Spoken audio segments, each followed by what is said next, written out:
কবির বয়স। কবিগুরু রবীন্দ্রনাথ ঠাকুর। ওরে কবি, সন্ধ্যা হয়ে এলো, কেশে তোমার ধরেছে যে পাক। বসে বসে ঊর্ধ্ব পানে চেয়ে শুনতেছ কি পরকালের ডাক। কবি কহে, সন্ধ্যা হলো বটে, শুনছি বসে লয়ে শ্রান্ত দেহ। এপারে ওই পল্লী হতে যদি আজও আমায় হঠাৎ ডাকে কেহ। যদি হোতায় বকুল বনচ্ছায়ে মিলন ঘটে তরুণ তরুণীতে।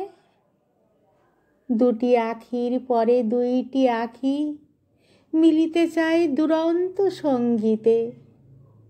কে তাহাদের মনের কথা লয়ে বীণার তারে তুলবে প্রতিধ্বনি। আমি যদি ভবের কূলে বসে পরকালের ভালো মন্দই গণি। সন্ধ্যা তারা উঠে অস্তে গেল, চিতা নিভে এলো নদীর ধারে।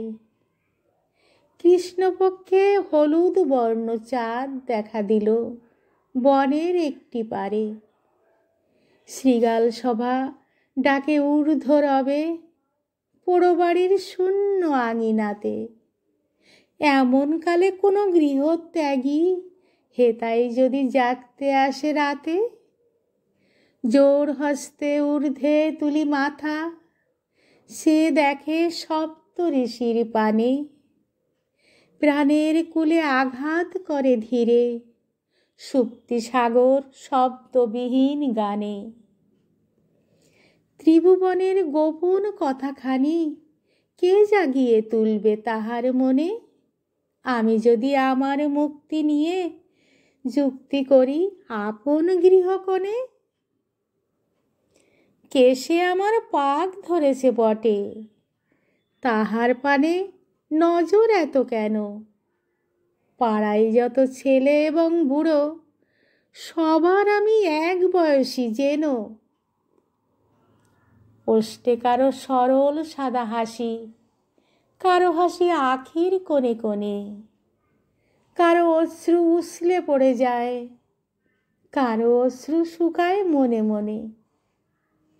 কেউ বা থাকে ঘরের কোণে দোহে জগৎ মাঝে, কেউ বা হাঁকায় রথ। কেউ বা মরে একলা ঘরের শোকে, জনারণ্যে কেউ বা হারায় পথ। সবাই মোরে করেন ডাকাডাকি, কখন শুনি পরকালের ডাক। সবার আমি সমান বয়সী যে, চুলে আমার যত ধরুক পাক।